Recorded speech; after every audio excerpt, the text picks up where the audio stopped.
Sesaat lagi kita akan mengikuti Embun Pagi.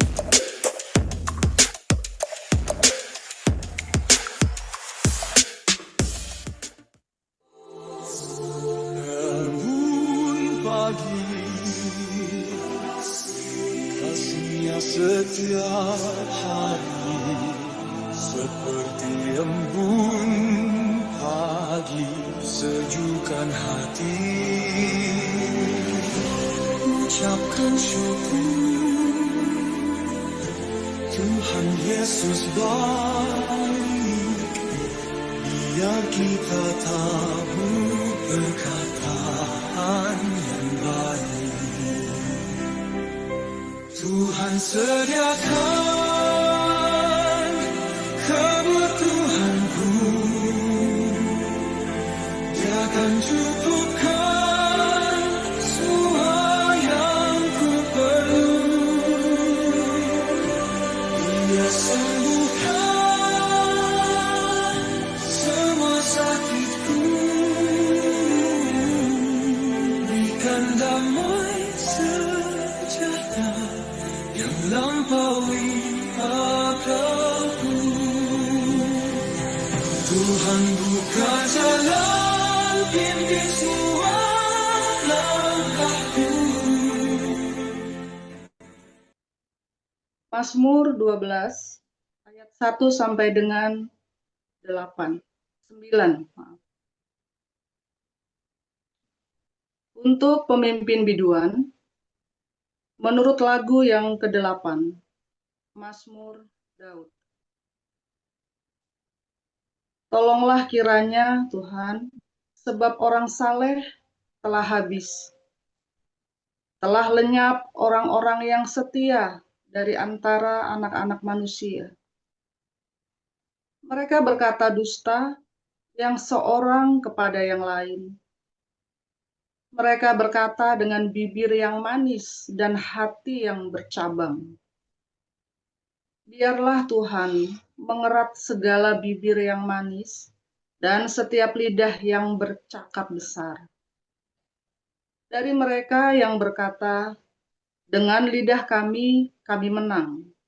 Bibir kami menyokong kami. Siapakah Tuhan atas kami? Oleh karena penindasan terhadap orang-orang yang lemah, oleh karena keluhan orang-orang miskin, sekarang juga aku bangkit, firman Tuhan. Aku memberi keselamatan kepada orang yang menghaluskannya. Janji Tuhan adalah janji yang murni, bagaikan perak yang teruji. 7 kali dimurnikan dalam dapur peleburan di tanah. Engkau Tuhan yang akan menepatinya. Engkau akan menjaga kami senantiasa terhadap angkatan ini. Orang-orang fasik berjalan kemana-mana, sementara kebusukan muncul di antara anak-anak manusia. Demikian. 1 Tesalonika 5. Tetapi tentang zaman dan masa, saudara-saudara tidak perlu dituliskan kepadamu, karena kamu sendiri tahu benar-benar bahwa hari Tuhan datang seperti pencuri pada malam. Apabila mereka mengatakan semuanya damai dan aman, maka tiba-tiba mereka ditimpa oleh kebinasaan, seperti seorang perempuan yang hamil ditimpa oleh sakit bersalin. Mereka pasti tidak akan luput. Tetapi kamu, saudara-saudara, kamu tidak hidup di dalam kegelapan, sehingga hari itu tiba-tiba mendatangi kamu seperti pencuri. Karena kamu semua adalah anak-anak terang dan anak-anak siang. Kita bukanlah orang-orang malam atau orang-orang kegelapan. Sebab itu baiklah jangan kita tidur seperti orang-orang lain, tetapi berjaga-jaga dan sadar. Sebab mereka yang tidur waktu malam dan mereka yang mabuk waktu malam. Tetapi kita yang adalah orang-orang siang, baiklah kita sadar, berbaju sirakan iman dan kasih, dan berketopongkan pengharapan keselamatan. Karena Allah tidak menetapkan kita untuk ditimpa murka, tetapi untuk beroleh keselamatan oleh Yesus Kristus Tuhan kita, yang sudah mati untuk kita, supaya entah kita berjaga-jaga, entah kita tidur, kita hidup bersama-sama dengan Dia. Karena itu nasihatilah seorang akan yang lain, dan saling membangunlah kamu seperti yang memang kamu lakukan.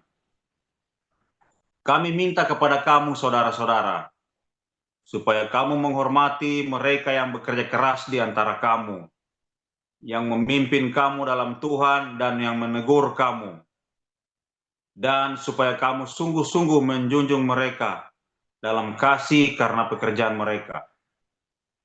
Hiduplah selalu dalam damai seorang dengan yang lain. Kami juga menasihati kamu, saudara-saudara. Tegurlah mereka yang hidup dengan tidak tertib. Hiburlah mereka yang tawar hati. Belalah mereka yang lemah. Sabarlah terhadap semua orang.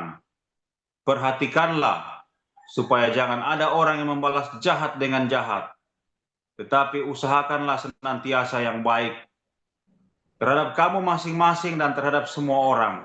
Bersukacitalah senantiasa. Tetaplah berdoa. Mengucap syukurlah dalam segala hal. Sebab itulah yang dikehendaki Allah di dalam Kristus Yesus bagi kamu. Janganlah padamkan roh. Dan janganlah anggap rendah nubuat-nubuat. Ujilah segala sesuatu dan peganglah yang baik. Jauhkanlah dirimu dari segala jenis kejahatan. Semoga Allah damai sejahtera menguduskan kamu seluruhnya, dan semoga roh, jiwa, dan tubuhmu terpelihara sempurna dengan tak bercacat pada kedatangan Yesus Kristus Tuhan kita. Ia yang memanggil kamu adalah setia.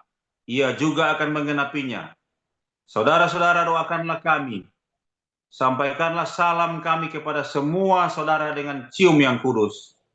Demi nama Tuhan, aku minta dengan sangat kepadamu, supaya surat ini dibacakan kepada semua saudara. Kasih karunia Yesus Kristus Tuhan kita menyertai kamu. Baik, demikian firman Tuhan. Haleluya, firman Tuhan selalu baru setiap hari jika kita selalu ingat, ya, setia, berbuat baik, kita selalu punya cinta yang melimpah. Cinta itu nggak retorika, cinta itu harus ada tindakan. Kalau nggak ada tindakan namanya retorika, ya. Cinta itu harus bertindak, ya. Oh, aku cinta padamu, kamu bisa ngomong kata aku cinta padamu dengan 1000 bahasa. Tapi saya kasih tahu kamu, semua bahasa-bahasa itu nggak ada artinya. Tapi ada satu bahasa yang dipahami oleh semua orang, bahasa cinta itu, ya, mengabaikan asal-usul dari Jerman, Belanda, Inggris, Cina, Jawa, Papua, kamu dari Afrika. Tapi tindakanmu ketika kamu memberikan kemurahan hati, ketika kamu memberi makan, ketika kamu memberi makan kepada musuh-musuhmu, ketika kamu memberi makan kepada orang yang paling tidak layak. Ya, tadi saya ngomong-ngomong sama istri di mobil, ya. Gila itu ya, tadi ada orang yang bikin masalah, ya. Itu orang-orang itu tidak layak kita bantu, ya. Iya. Tapi dia terus iya, tapi Tuhan Yesus suruh kita memberi makan kepada orang yang paling tidak layak, ya. Iya. Pokoknya nggak layak kita bantu, ya. Nggak layak. Orang itu kurang ajar sekali tadi itu. Cuman kita harus dengan demikian kita menunjukkan cinta kita kepada Tuhan Yesus. Banyak orang, ya, ku mengasihi Engkau Tuhan Yesus. Gimana caranya? Tuhan, aku mencintaimu, ya. Aku mengasihimu Tuhan. Caranya gimana? Oh, sumbah sujud semalam-malaman, enggak ada, sampai kamu lututnya kamu lecet, sampai persendianmu leklok, berlutut semalaman, sembah sujud sampai jidatmu hitam. Tuhan bingung, kamu lagi ngapain? lagi mencintaimu, ya, sampai jidatku hitam. Goblok. Dibilang goblok kamu, saudara. Mencintaimu, katanya Tuhan Yesus. Ketika kamu memberikan air, ketika kamu memberikan makan, minum, pakaian, ya, memberi tumpangan, ketika kamu besuk di penjara, ketika sakit, kepada orang yang paling hina dalam hidupmu siapa? Ya, paling nggak layak, ini orang nggak layak ini. Kamu sedang melakukannya untuk aku. Itulah indahnya, ya. Jadi kalau ditanya Pak Paul terakhir sujud kapan? Saya terakhir sujud itu 10 tahun yang lalu, saudara, ya. Saya terakhir sujud, lutut saya bertulis itu 10 tahun yang lalu.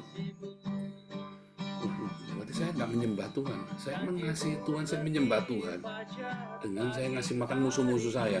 Kemarin ngumpulin uang 4 Agustan 50 juta, ya. Dia mau bunuh saya. Kemarin kita tetap support orang-orang yang benci sama kita. Kita kasih makan orang-orang Islam yang mau bunuh saya. Kita di sini pun kasih makan orang, bahkan orang-orang yang bikin susah kita pun masih kita rawat.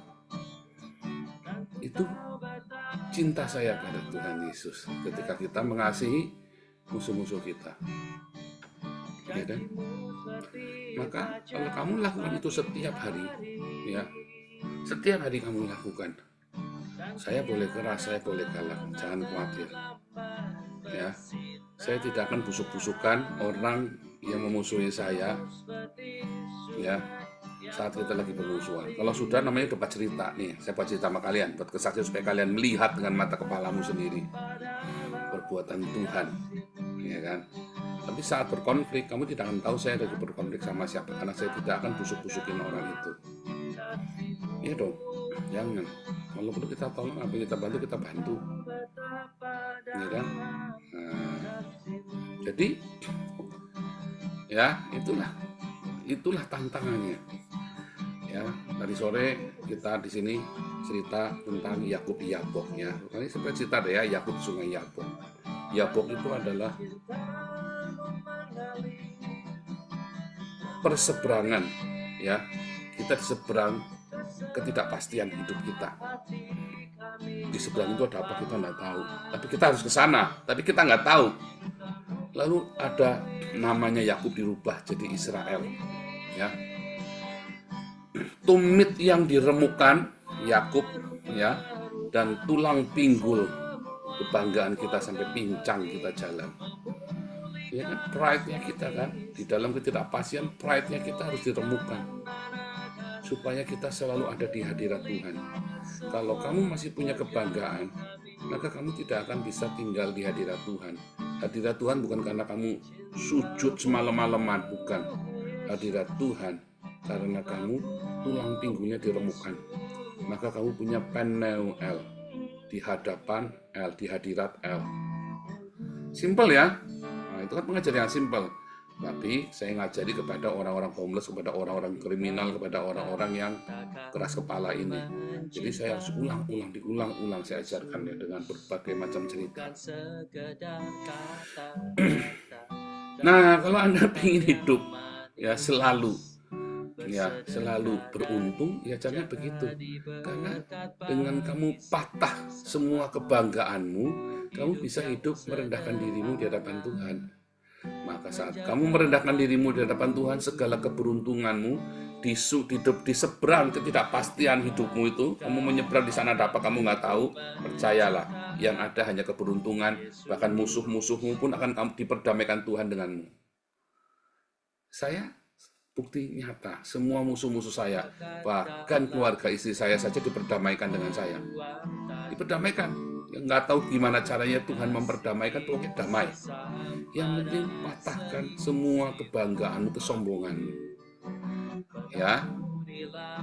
Lalu kita masuk dalam perjalanan hidup kita. Saudara, kalau mau tinggal di Belanda, kamu harus punya asuransi. Kalau kamu mau berangkat ke Belanda, kamu harus punya asuransi.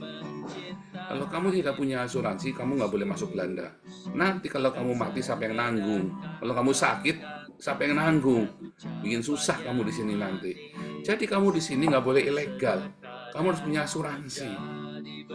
Demikian juga dalam perjalananmu, kalau kamu mau punya perjalanan ya ke tanah perjanjianmu itu, kamu harus punya asuransi. Bahkan kamu masuk tanah perjanjian, tinggal di tanah perjanjian, kamu harus punya asuransi. Ya, bukan asuransi jiwa saja, kamu harus punya asuransi tubuh, jiwa, dan roh. Kamu masuk tanah perjanjian, kamu harus punya asuransi tubuh, jiwa, dan roh. Kalau enggak, bonggan, kamu enggak punya asuransi, sakit, kamu akan berarti tanah perjanjian pun bisa jadi neraka buatmu kalau kamu enggak punya asuransi. Banyak orang dari Indonesia datang kemari lalu ilegal dan dia nggak punya asuransi. Begitu sakit, waduh menderitanya minta ampun. Terakhir udah mau mati, baru dia laporan ke pemerintah, diobati sama pemerintah tapi dipulangin. Sampai rumah mati kami Indonesia. Tanya, kenapa enggak berobat dari dulu, udah terlambat? Karena nggak ada asuransi. Ya kan? Ya, karena ilegal. Kamu masuk tanah Kanaan dengan ilegal. Untuk masuk tanah Kanaan, kamu nggak boleh ilegal. Harus legal. Ikutin aturannya. Kamu nggak bisa curi-curi, saya mau masuk tanah, nggak bisa. Karena kamu harus punya asuransi. Siapa yang menjamin tubuh, jiwa, dan rohmu di tanah Kanaan? Di tanah perjanjian itu. Bagaimana supaya kamu punya jaminan tubuh, jiwa, dan roh? Ya kamu harus percaya kepada Tuhan Yesus. Namanya percaya bukan cuma percaya di mulut. Banyak orang ngomong percaya di mulut. Tadi Peter yang tinggi itu, ya yang kita bahas itu ulang tahun. Namanya Peter Koning. Koning itu artinya king, raja, Koning. Ya, kalau Koningrijk artinya kerajaan. Ya, Koning William artinya Raja William. Nah itu namanya Peter, nama marganya Koning. Ya. Kayak siapa itu namanya Agus Raja, apa namanya Gusti Raja gitu kan. Orang Bali kan banyak yang pakai nama Raja atau orang Jawa itu kan. Nah itu sama itu, Peter Koning. Tapi Peter Koning dia bukan raja, dia homeless. Dia tinggalnya di Scheveningen di pantai. Namanya Peter Koning. Loh, kamu boleh ngaku-ngaku kamu pengikut Kristus, tapi kamu bukan pengikut Kristus, kamu cuma ngaku-ngaku saja. Ya. Kenapa? Karena kamu masuknya ilegal, kamu cuma ngaku-ngaku. Ada orang tinggal di Belanda, ngaku-ngaku, saya warga negara Belanda.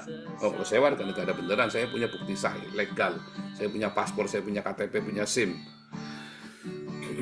Tetapi ada orang yang ngaku-ngaku, saya warga negara Belanda, karena tinggal di Belanda. Aku mana-mana, mama, papa, saya sudah tinggal di Belanda, saya warga negara Belanda, ngaku-ngaku. Tapi kenyataannya karena dia ilegal, ya dia nggak punya asuransi, nggak bisa. Untuk bisa punya asuransi kamu harus legal. Ya. Nah itu, kamu mau jadi warga negara tanah perjanjian, ya kamu harus legal. Belum warga negara surga, kalau warga negara kan nggak usah ditanya lagi ya. Ini cerita tanah perjanjian, yaitu tempat di mana destiny kamu, hidup kamu harus punya asuransi tubuh, asuransi jiwa, dan asuransi roh. Di mana ketika roh, jiwa, dan tubuhmu itu terpelihara dengan sempurna hanya karena asuransi ini yang namanya asuransi sorga. Hanya Yesus, dengan nama Yesus kamu punya asuransi itu.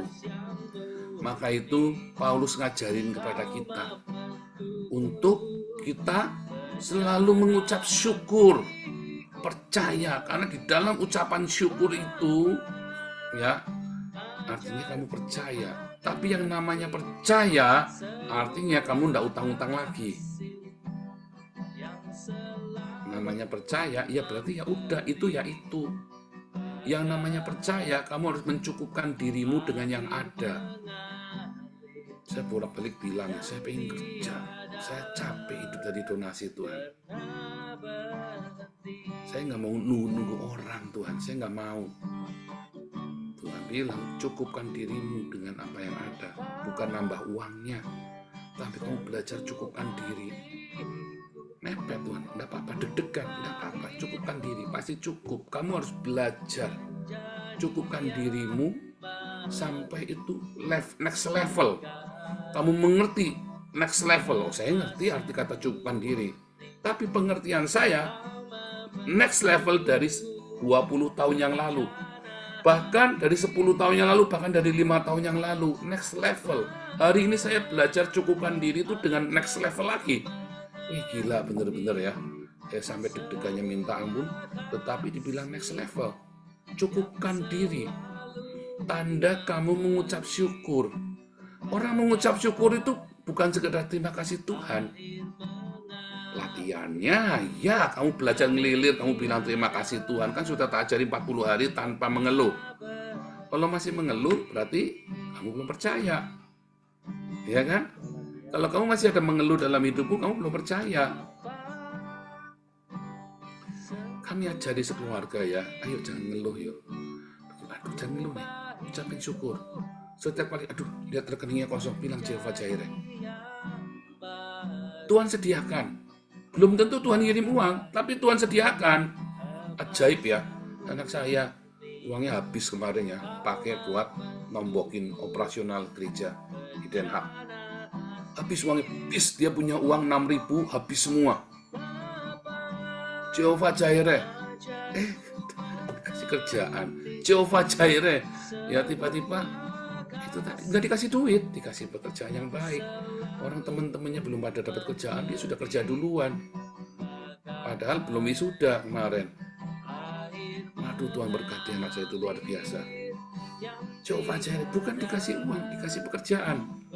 Jehovah Jireh dikasih cum laude, tiba-tiba lulus cum laude. Jehovah Jireh tiba-tiba ada banyak sekali keberuntungan dalam hidupnya dia. Karena kita belajar mencukupkan diri, bahkan ketika harus korban, anak saya kudu korban ya. Saya sampai deg-degan itu ya waktu itu ya. Aduh Tuhan, ternyata dia hatinya baik. Memang dia sudah tahu kita buka Den Haag. Cuman karena dia kan belajar finance, jadi dia ngerti ini harus begini caranya. Karena kalau nggak nanti kita kena masalah pajak lagi. Kemarin kan kita ribet begini gara-gara saya kena masalah pajak. Karena kita bergantung sama akuntingnya ini rada-rada selebor. Udah tua ya, udah umur hampir 76 apa 77 tahun lah itu, saya juga pusing. Kita dikasih akunting sama pemerintah, sama Kementerian. Ya tujuannya buat ngawasin kita. Dia ngotot, nggak mungkin ada orang ngasih donasi segini. Dia bilang, lah ini memang donasi lah gimana, ini bisa dicuri, kamu bisa dituduh pencucian uang. Ini donasi om, sampai tak bilangi begitu. Ini donasi, nggak mungkin orang ngasih donasi begini. Akhirnya dilaporkan 2 tahun, saya kudu bayar pajak 10.000. Tahun ketiga dia baru percaya. Oh iya ya, ini donasi ya. Orangnya ini terus ya. Ini sekarang ada tambahan ya. Begini, iya ini donasi om. Saya sampai capek, ini donasi. Saya sampai lemes. Ya coba deh saya tak urus dah.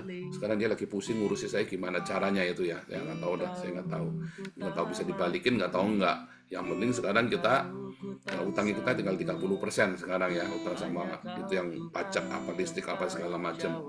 Waduh, udah tahun 2025 sudah tinggal 3 bulan lagi. Utang saya juga cuma tinggal 30%. Tuhan baik ya, deg-degan Pak tiap hari saudara ya. Dan orang ngasih donasi saja saya harus belajar bilang tidak. Coba bayangin, sombong kali ya si Paul ini ya, kurang ajar sekali memang. Ada orang mau ngasih donasi saya bilang tidak, jangan. Ya waktu itu ada, kalau saya sudah terima kerja di yayasan gimana? Nggak boleh. Kalau kamu sudah kerja di yayasan, kamu nggak boleh kirim saya uang lagi. Dulu kamu nggak kerja di yayasan, kamu boleh kirim, saya senang kamu kirim uang. Begitu kamu sudah kerja di yayasan, kamu nggak boleh kirim uang lagi sama saya. Nanti dikira kong kali kita gaji kamu terus kamu kirim duitnya ke saya, repot saya nanti. Nggak boleh. Kalau sudah kerja di yayasan, kamu nggak boleh kasih uang ke saya lagi, nggak boleh kirim lagi. Saya bilang begitu ya, berlaku bener ya. Ya berlaku nggak boleh. Nanti jadi nggak bener. Urusannya ruwet. Nah itu ya, saudara ya. Dulu ya. Pastor Daniel kirim ya bantu saya, dan 6 bulan saya sudah cukup UMR. Saya bilang cukup, bukan UMR sih sebetulnya ya, tapi itu sama dengan nilai outkering, sama dengan tunjangan sosial saya di Belanda gaji itu. Jadi saya juga tidak minta tunjangan sosial, saya hidup dari itu dan malah saya bisa bayar pajak ya. Tapi cukup. Laku ya saudara ya, orang lain belum tentu ngomong cukup, tetapi gara-gara saya ngomong cukup, Tuhan berkati saya. Dibuka sumber-sumber yang lain, dibuka semua sumber-sumber, bahkan pelayanan kita tambah gede Ya kan? Yayasan kita tambah besar. Karena saya ngomong cukup, belajar ngomong cukup. Itu namanya berterima kasih. Dulu, 5 tahun yang lalu, itu kan ceritanya 5 tahun yang lalu tuh Pastor Daniel kirim saya uang support saya tiap bulan ya. 5 tahun yang lalu saya belajar ngomong cukup.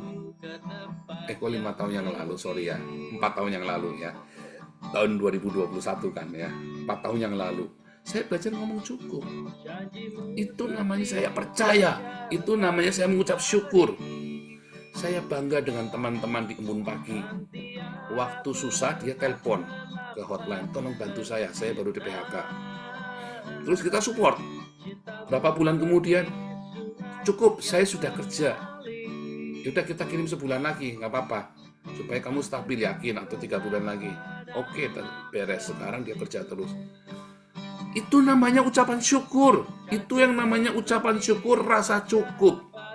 Kalau kamu tamak, wah, kalau perlu kamu ngambil dari semua yayasan, dikumpulin, terus kamu jualin satu-satu tuh.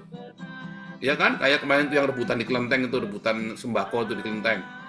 Begitu lompat dari pagar, dia pakai selemek yang gede, ditutup semua, terus dia pegang gini, dia diem aja. Ada yang sampai melongo, sambil tersenyum kecut karena nggak dapet. 1 Indomie saja nggak dapat. Wah, yang lain dia dapat beras 3 karung, Indomie, gula, minyak, ditutup semua sama dia. Diambil begitu. Itu namanya serakah, namanya tidak mengucap syukur. Tahu bedanya ya? Rasa cukup itu adalah ucapan syukur. Itu 4 tahun yang lalu. Sekarang next level saya. Bukti dari imanmu bukan cuma rasa cukup, kamu berani ndak setia dengan nasarmu, ndak sentuh dunia sekuler. Coba bayangin saudara, kamu berani ndak bilang tidak sama donatur. Edan saudara, ini saya benar-benar baru kali ini saya baru ngerti, baru ngeh. Guru-guru saya dulu ngajarin saya tentang tidak. Saya baru ngeh loh. Saya baru ngeh ketika Pastor Daniel cerita tentang independen. Kamu tidak bergantung dengan uang. Saya baru ngeh itu yang diajarin Pastor Daniel sama saya ya. Beberapa, ya dia tidak langsung, dia khotbah. Saya cuma dengarkan berapa tahun yang lalu ya, 7 tahun apa waktu zaman sebelum gegeran-gegeran itu ya. Saya baru ngeh. Oh, ini yang namanya cukup. Jadi setahun ini saya next level, belajar, percaya dan berkata cukup. Nah, ketika kita sudah setiap level itu, maka Tuhan menambah asuransi kita, preminya ditambah, asuransi tubuh, jiwa, dan rohnya. Artinya jaminannya ditambah. Kok benefitnya ditambah. Dijamin tubuh, jiwa, dan rohnya. Nyatanya saya hari ini tambah gemuk sampai saya sini 2 hari nggak makan nasi ya. Jangan kirim beras saudara, saya memang sengaja nggak makan nasi karena kegemukan. Jangan salah paham, bukan lagi minta duit ya. Kurang duitnya, iya kurang duitnya, tapi cukup, jangan khawatir ya. Cukup, nggak makan beras, memang saya nggak makan nasi karena lagi diet, bukan karena kurang duit. Jangan salah paham. Salah paham lagi nanti, begitu saya minta-minta lagi ya. Aduh, bukan ya, saya memang lagi diet. Rasa cukup, pas nggak duitnya? Kurang. Tapi rasa cukup. Pas nggak? Kurang. Dibilangin kurang, kamu kalau lihat saldo saya di rekening saya benamru merah semua itu, reject. Ini tak setting lagi, auto debit sampai deg-degan, uang masuk berapapun hilang saudara paginya. Malamnya ada masuk, paginya hilang, malam hilang. Apa enggak panik coba saudara kamu auto debit begitu? Tapi ya cukup, rasa cukup. Saya cerita sama kamu, bukan saya lagi minta, saya lagi kajarin kalian semua yang lagi di padang gurun. Saya di tanah perjanjian. Masalahnya lebih berat dari di padang gurun, tapi otot-otot saya lebih kuat dan saya lebih stabil karena ada asuransi tubuh, jiwa, dan roh. Dari mana? Dari ucapan syukur. Dari mana ucapan syukur itu? Dari saya percaya. Dari mana rasa percaya? Dari rasa cukup. Rasa cukupmu dengan rasa cukupku berbeda. Dan setiap periode kehidupanmu, ketika kamu berhasil lewat dengan rasa cukup, kamu akan dinaikkan lagi levelnya dengan rasa cukup. Sehingga ketika musuh-musuhmu mengejar, jangan khawatir. Rasa cukup itu yang menjadi asuransimu. Kamu tidak akan mengalami bahaya tubuh, jiwa, dan rohmu karena kamu punya proteksi dari sorga. Itulah asuransi hidup, tubuh, jiwa, dan roh. Semua bilang rasa cukup. Bilang 1, 2, 3, rasa cukup. Ya, aduh, itu indah sekali rasa cukup itu. Kalau kamu sudah mengerti rasa cukup, ya, saudara, tak terucapkan dengan kata-kata. Ayo lakukan rasa cukup. Tiap hari belajar, cukup Tuhan, cukup. Bahkan ketika Paulus meminta, Tuhan bilang cukup kasih karunia-Ku padamu. Mau minta apa lagi Tuhan? Cukup kasih karunia-Ku padamu. Malam saya ngelilir, ya, deg-deg, besok merah semua.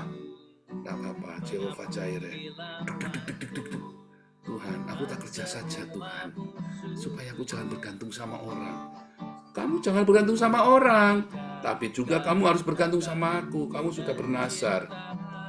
Rasa cukup.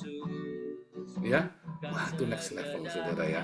Next level. Kalau kamu bilang, hari ini saya nggak tahu di mana level kamu. Saya tidak akan menghakimimu, saya tidak akan berkata saya lebih baik darimu. Saya tadi cuma cerita. Mungkin ada yang sudah levelnya di atas saya, rasa cukupnya. Tapi hari ini saya mau kasih tahu kamu, bilang cukup Tuhan. Ya, sungguh cukup kasih karunia padaku Tuhan. Sungguh cukup, lebih dari cukup kasih karuniamu padaku hari ini Tuhan. Sehingga waktu saya lagi di jalan, lagi setir mobil, saya lagi ngomong ke Tuhan, kalau aku bisa kaya kayak Lim Siung Yong Tuhan, aduh berapa banyak jiwa bisa aku menangkan Tuhan. Kalau andai kata kan, ya kayak si siapa itu Project P itu ya, andai kata aku jadi orang kaya saudara ya. Tapi Tuhan bilang, kalau siapa ingin kaya, hati-hati kamu ingin kaya. Belum tentu. Kalau kamu kaya, kamu nggak punya mujizat nanti. Hari ini saya rekeningnya minus, tapi tiap seminggu 2 kali orang sampai heran. Kamu duitnya dari mana? Duit segitu banyak. Ada sponsor. Tapi kan orang heran. Saya kasih makan tiap orang semua, sampai nama saya dikenal di seluruh Den Haag. Ya kan? Narbabe lagi. Enggak, maksudnya orang-orang gembel-gembel yang kenal saya, maksudnya bukan pejabat lah, belum kenal ya.